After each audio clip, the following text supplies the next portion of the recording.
esta parte, nosotros habíamos hablado de que tenemos cicatrizaciones de primera y de segunda intención. Las de primera intención son las que yo voy a estar haciendo cuando suture, independientemente del punto de sutura que yo voy a realizar. Y las de segunda intención son las que yo voy a provocar colocando un apósito, que puede ser una gasa estéril, ¿no? Y el paciente va a morder. Habíamos hablado también brevemente sobre esto de acá. ¿Se entendió? Lo repito. No se entendió entonces. Estoy hablando solo. Entonces yo no repito si se entendió. Vamos a resumir esto, ¿ya? Apenas yo hago una exodoncia, los primeros días, por lo menos del día 1 al día 7, por eso el retiro de puntos es a partir de la séptimo día o 10º día, nosotros tenemos angiogénesis, formación de nuevos vasos sanguíneos. Como se van a formar nuevos vasos sanguíneos, tenemos células también como los famosos fibroblastos. Pero todavía no tenemos células propias del tejido óseo, no tenemos ni osteoblastos, ni osteocitos, ni osteoclastos. Cuando avanza el proceso de reparación, a partir del día 14 vamos a tener las primeras células propias del tejido óseo, que son los osteoblastos, que son las células formadoras de hueso. Bien, y van a ir desde apical hacia la cresta, hacia la parte más superior. Vamos a tener una reabsorción de las crestas, eso siempre va a haber, por más que nosotros tengamos mucho cuidado para realizar la exodoncia. Pero a partir del día 21 vamos a tener células maduras. Y a partir del día 45-60 ya vamos a tener células reabsortivas, que vendrían a ser los osteoclastos. Siempre nosotros vamos a tener un proceso de remodelado óseo, ¿no? Osteoblastos maduran, se forman en osteocitos, se transforman en osteocitos y luego se transforman en osteoclastos porque van a reabsorber hueso. Por eso es que hay una homeostasis a nivel del hueso. Y vamos a tener toda la conformación del epitelio. Por ejemplo, cuando ustedes retiren los puntos al día 7 o al día 10, acá nosotros vamos a tener todavía una cavidad expuesta y solamente el coágulo en la parte superior, que debe estar compuesto de fibrina. Y esa fibrina tiene que estar estable, con el factor estabilizador de la fibrina, porque antes la fibrina era fibrinógeno. ¿Bien? Ahora, respecto a las semanas, ¿no? Tenemos el primer coágulo que se va a formar durante la primera semana, porque vamos a tener bastante proliferación de células propias de la inflamación y células como vasos sanguíneos. Y en la segunda semana el tejido de granulación. Por lo tanto, a la segunda semana nosotros ya tenemos mucho más estable el coágulo, ¿no? Pero miren, a partir de la segunda semana, por eso es que los primeros días posterior a una cirugía son importantes, porque el desprendimiento del coágulo se puede dar, por ejemplo, a partir del día 2 o el día 3. ¿Bien? Al mes tenemos ya tejido óseo inmaduro, por lo tanto tenemos osteoblastos y alguna cantidad pequeña de osteocitos.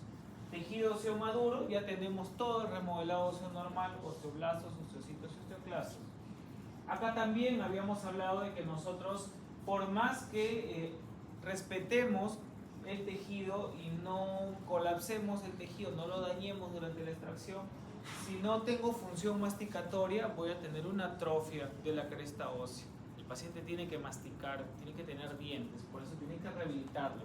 Entonces, si ustedes hacen una extracción seriada, por ejemplo, imagínense que van a sacar 6, 8 dientes de la parte superior, ¿cuánto tiempo podrían esperar para poder hacer una prótesis? ¿Qué piensan?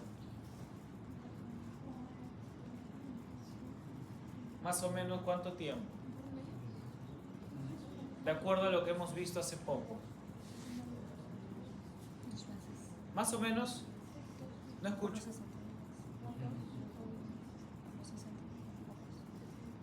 Le hacen un número. 2 meses. Es mucho porque acá, por ejemplo, nosotros ya estamos hablando de que tenemos, de que acá tenemos tejido óseo inmaduro y tejido óseo maduro a los 2 meses. Entonces, ¿cuántos en promedio deberíamos esperar? Por lo menos un mes. Un mes, máximo 1 mes y medio, si es que en caso nosotros hemos sacado múltiples piezas dentarias. Porque si ustedes hacen la cirugía, extraen dientes de canino a canino, extraen y le hacen la prótesis por lo menos la siguiente semana, esa prótesis posteriormente va a necesitar un rebase, ¿no? Porque no va a estar completamente adaptada, porque ya sabemos que naturalmente va a haber un colapso, una reabsorción del reborde alveolar, ¿sí? Tenemos también otro tipo de prótesis que no es parte del curso, pero es bueno que lo sepan, las prótesis inmediatas, que se hacen inmediatamente posterior de la cirugía, ¿no? Pero esto no es parte del curso, así que no los voy a marear. Acá, por ejemplo, tenemos la atrofia o la reabsorción del reborde alveolar. Bien, acá también, porque es un paciente extremo libre, está masticando con los rebordes alveolares. Por eso es que están hechas las extracciones, el paciente no se rehabilitó, se reabsorbió todo el reborde y posteriormente vamos a tener un colapso a nivel de los rebordes alveolares. Eso también lo vemos al lado. Esto también, no como yo puedo controlar la hemorragia, también recuerdo que conversamos eso brevemente la semana pasada y vamos a ver un poco de sutura, porque es lo que vamos a practicar hoy en día. ¿Para qué suturo? Obviamente para afrontar dos tejidos, porque yo he hecho una incisión, he utilizado una hoja de bisturí. ¿Recuerdan los números? ¿Cuál utilizamos casi siempre para una 15 o una 15C? Podemos utilizar porque es mucho mejor el ángulo que tiene. Y me va a ayudar la sutura para reposicionar tejidos blandos debido a un traumatismo o una intervención quirúrgica, haciendo más rápida la cicatrización y protegiendo la herida.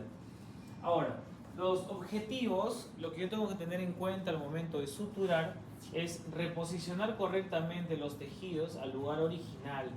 Por eso es que ustedes tienen que cuidar mucho ese colgajo. Si ustedes hacen la incisión, es muy delicado en realidad cómo desprendemos el colgajo porque se puede desgarrar. Y va a pasarles que cuando ustedes quieran colocar la aguja, no agarra el tejido porque ya está desgarrado, ¿no? Y vamos a tener inconvenientes en la cicatrización.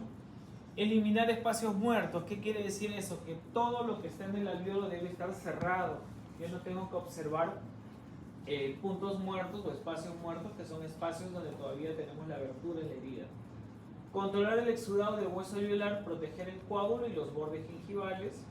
Acá, por ejemplo, ¿no? Nosotros lo que vemos acá son dos liberantes y posteriormente se está haciendo una incisión intracircular y se abre el colgajo. Por ejemplo, acá nosotros podemos colocar puntos simples, que es lo que vamos a practicar hoy, pero acá es diferente. Yo necesito afrontar la papila interdental. ¿Es su compañera? Sí, sí, no. Pasa rápido, por favor. Ya, acá, por ejemplo, podemos tener otro tipo de sutura para poder afrontar la papila interdental, que es la sutura de tipo colchonero vertical, que es también una sutura que vamos a practicar hoy en día. Respecto a los hilos de sutura, es una hebra de material estéril que se utiliza para ligar vasos sanguíneos o aproximar tejidos manteniéndolos en aposición hasta que cicatricen. Estas son algunas de las características de los hilos que nosotros tenemos.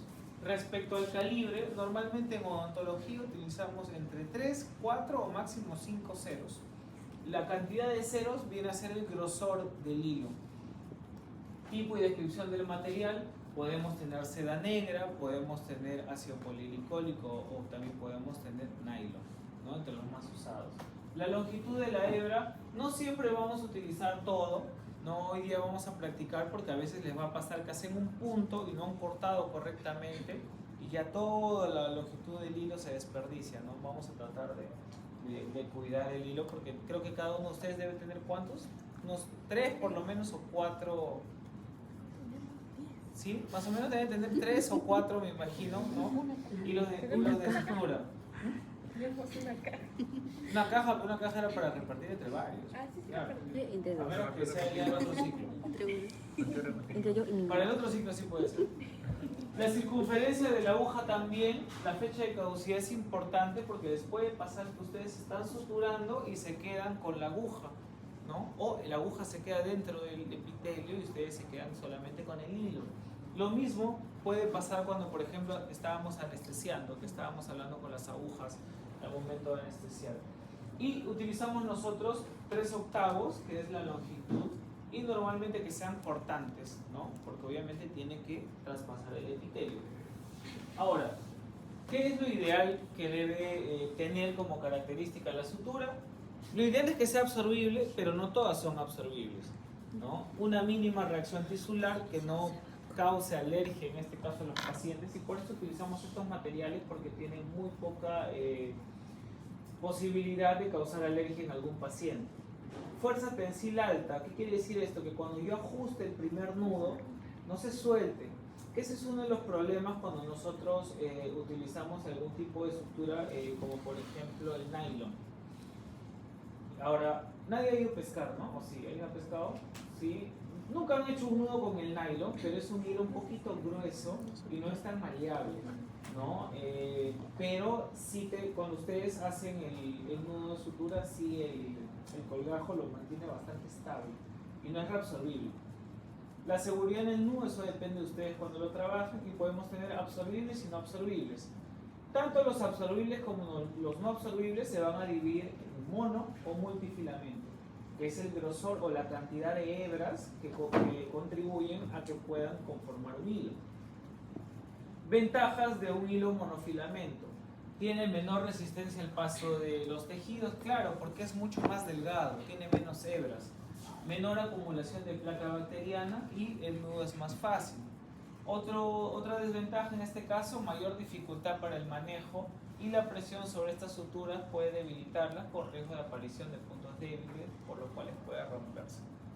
Bueno, si nosotros vemos en este caso, más son las ventajas que las desventajas, pero analizando bien la diapositiva, ¿no? Nosotros tenemos menor resistencia al paso de los tejidos. Esa es una característica que hay que considerar.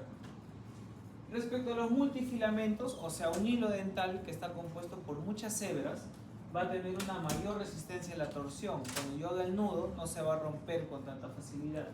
Una mayor flexibilidad. Y desventajas: mayor riesgo de infección, mayor cicatriz y mayor resistencia al paso de los tejidos. Entonces, pasen, sobre todo cuando tengan la experiencia de colocar la aguja y traspase el paladar, que el paladar es queratinizado, grueso, ¿no? Los multifilamentos son un poco más incómodos para el paciente. Y justamente cuando ya estamos terminando la cirugía, cuando estamos anestesiando, cuando el paciente ya le duele porque se va el efecto y tenemos que reforzar muchas veces la anestesia. Los hilos absorbibles. ¿Cuáles son las ventajas? Son útiles en zonas de difícil acceso debido a que no precisan ser retiradas. ¿Cuánto tiempo en promedio puede pasar? Más o menos más de 14, 15 días para que se reabsorba el hilo en boca. Bien. ¿Cuándo podemos utilizar este tipo de hilos? Por ejemplo, zonas que sean muy complicadas de poder abordar para el retiro de puntos. O también lo podemos utilizar en pacientes pediátricos. A mí me gusta usarlo en pacientes pediátricos porque ya no lo vuelvo a ver al niño. O si lo veo, es solamente para revisar si ya se absorbió el hilo y cómo está la herida. Pero yo no tengo que cortar, jalar ni nada, es más tranquilo. Desventajas. Existen factores que alteran el tiempo de absorción. Si el paciente presenta infección, cuadros de infecciones que cambian la temperatura también de la boca y el pH de la boca, puede verse alterada la absorción del hilo de sutura.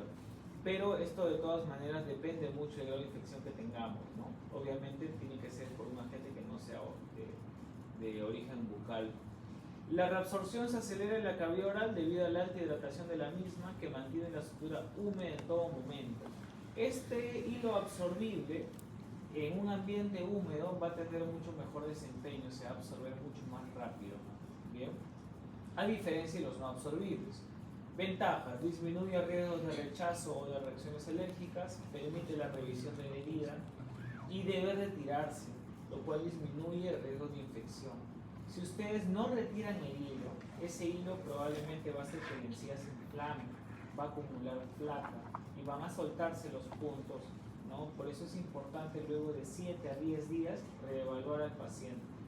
Y también como consejo, al día siguiente de una cirugía, escríbanle al paciente, ¿no? Cómo se encuentra, si ha entendido todas las indicaciones, o sea, tampoco van a la cirugía y ya no lo ven hasta algunas semanas, 7 a 10 días, ¿no? Tienen que hacer un seguimiento.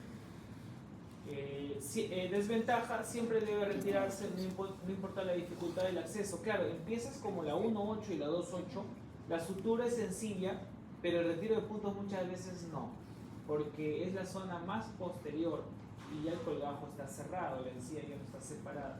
Pero igual tienen ahí que observar bien con el espejo para retirar todo hilo que pueda quedar en boca. La reabsorción se acelera en la cavidad oral debido a la alta hidratación de la misma. Esto es similar a lo que hemos visto antes. Y este es un cuadro de resumen, ¿no? Podemos tener hilos absorbibles y no absorbibles. De los absorbibles tenemos naturales y sintéticos. Cuando ustedes lean MU y MO, se refiere a si son mono o multifilamento, que es lo que hemos visto hace poco. tenemos el catgut, que no es muy usado en odontología, es monofilamento, pero en los sintéticos sí tenemos algunos usados en odontología, como el 910 Vicryl, que es multifilamento, y el ácido poliricólico multifilamento. De estos dos, el ácido poliricólico va a ser el hilo reabsorbible. Bien. Ahora, naturales, sintéticos y metálicos. Podemos tener la famosa seda negra, que es uno de los más usados, porque es fácil de anudar, es bastante sencillo, el nudo es bastante estable. El único detalle es que es no reabsorbible y por lo tanto también es multifilamento, es decir, te va a atrapar un poco más de placa dental, pero es bastante estable para poder hacer los nudos. Podemos tener nylon, de estos dos, fibras de poliéster y polipropileno, podemos tener monofilamento. Las fibras de poliéster no son tan usadas en el área de odontología para suturar en boca, pero estos sí, podemos tener el acero inoxidable y el platino y molibdeno, que son multifilamentos. Deben haber hablado un poco en suturas. En suturas, cuando hemos visto, espérenme, ustedes, yo no estuve con ustedes en el seminario. Fracturas, ¿vieron fracturas? Tuvieron un seminario de fracturas mandibulares, ¿cierto? ¿Recuerdan cómo establecer fracturas mandibulares? No luxaciones, sino fracturas. Sí. Fueron como, el procedimiento era fijación intermaxilar. Hay unas fijaciones intermaxilares con ligas intermaxilares y hay unos arcos que deben haber mencionado, que son los arcos de Erich, arcos metálicos, ¿no? Muchas veces cuando se tiene que suturar y tiene que ser un punto de apoyo justo el arco para estabilizar una fractura maxilar o mandibular, yo tengo que establecerlos también con alambres de acero, en algunas ocasiones, dependiendo también del cuadro. Ahora, entre los puntos de sutura, vamos a practicar los más conocidos. Primero vamos a tener los puntos simples. Bien, los puntos simples, nosotros vamos a establecer siempre el ingreso de la aguja por vestibular. Bien, y luego vamos a ir y salir por palatino-lingual.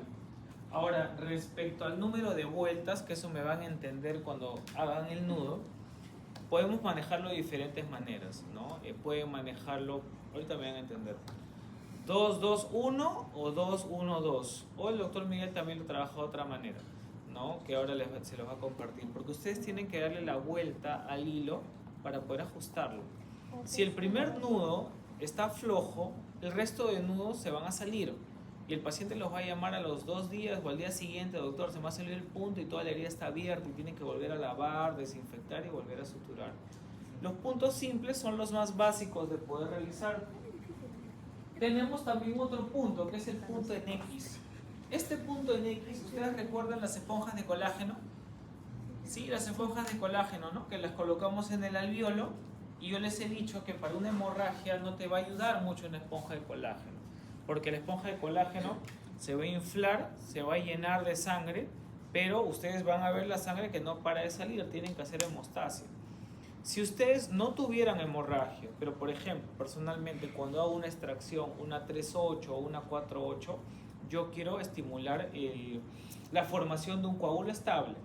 Por lo tanto, yo puedo colocar algún aditamento directamente en el alvéolo, ¿no? Entre ellas son las que ustedes han mencionado la vez pasada, que eran las esponjas de colágeno. Ahora, esa esponja de colágeno, si ustedes hacen de que el paciente muerda una gasa, ¿no? ¿Se va a formar un coágulo? No necesariamente, porque va a estar la esponja de colágeno ahí. Es más, se va a contaminar y se va a desprender. Por lo tanto, tienen que hacer un punto de sutura que justamente trate de mantener en el alvéolo, ¿sí?, el apósito que ustedes están colocando. Uno puede ser, por ejemplo, una esponja de colágeno. Otro puede ser también para la colocación de un implante dental. Bien, siempre y cuando no se haya hecho una incisión bastante grande. Ustedes han visto incisiones la semana anterior, ¿no? Una de ellas era la Neumann completa. Se hace la incisión, ¿recuerdan? Se levanta un colgajo mucoperióstico, pero ahí no vas a hacer un punto en X, ¿no? Acá es diferente la imagen. Hay unas cirugías que son cirugías guiadas en implantes dentales donde no se requiere colgajos, son más precisas, que eso probablemente lo vean ya en otros cursos, donde ustedes van a trabajar directamente en el alvéolo. Bien, para eso podríamos emplear un punto en X.